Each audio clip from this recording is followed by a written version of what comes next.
ट्रकने ढोणेवाडीतील 25 मेंढ्यांना चिरडले. मिरज बेडक रस्त्यावरील घटना. 8 लाखाचे नुकसान. आमदार गोपीचंद पडळकर यांनी दिली 1 लाखाची मदत.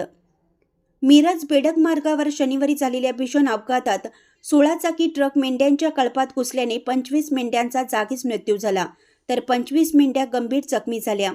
या दुर्घटनेत मेंढपाळांचे सुमारे 8 लाख रुपयांचं मोठं आर्थिक नुकसान झालं आहे. या घटनेची माहिती समजताच घटनास्थळी आमदार गोपीचंद पडळकर यांनी भेट देऊन तातडीनं 1 लाख रुपयांची मदत जाहीर केली. या घटनेमुळे मेंढपाळ कुटुंब हवालदिल झाला आहे. याबाबत घटनास्थळावरून मिळालेल्या माहितीनुसार ढोणेवाडी तालुका निपाणी येथील मेंढपाळ महादेव धोंडीराम दुगाने व इतर साथीदार मलकारी दुगाने, विठ्ठल दुगाने, बाळू हजारे, मरगू दुगाने, गौंडा हजारे व बिरू हे सर्वजण मेंढपाळांचा कळप घेऊन मिरज बेडक रस्त्याने मिरजेच्या दिशेने जात होते.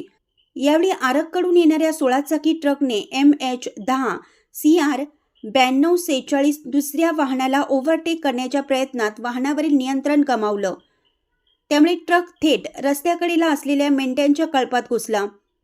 ट्रकच्या चाकाखाली 25 मेंढ्या सापडून जागीच ठार झाल्या, तर 25 मेंढ्यांसह 2 शेळ्या गंभीर जखमी झाल्या आहेत. त्यांच्यावर सध्या उपचार सुरू आहेत. आपल्या डोळ्यासमोर निष्पाप जनावरांचा झालेला तडफडून मृत्यू पाहून मेंढपाळ दुगाने यांना अश्रू अनावर झाले.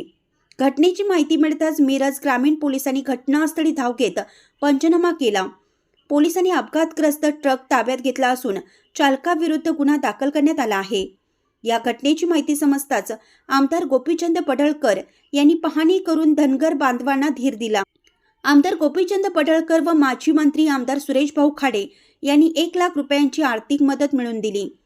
अपघातग्रस्त मेंढपाळाला मदत मिळवून देण्यासाठी मिरज तालुका भाजपाचे अध्यक्ष मयूर नाईकवाडे, राहुल चौगुले, अमोल खाडे यांच्यासह यशवंत क्रांती संघटनेचे कार्यकर्ते यांनी प्रयत्न केले. मुख्य संपादक प्रशांत कांबळे.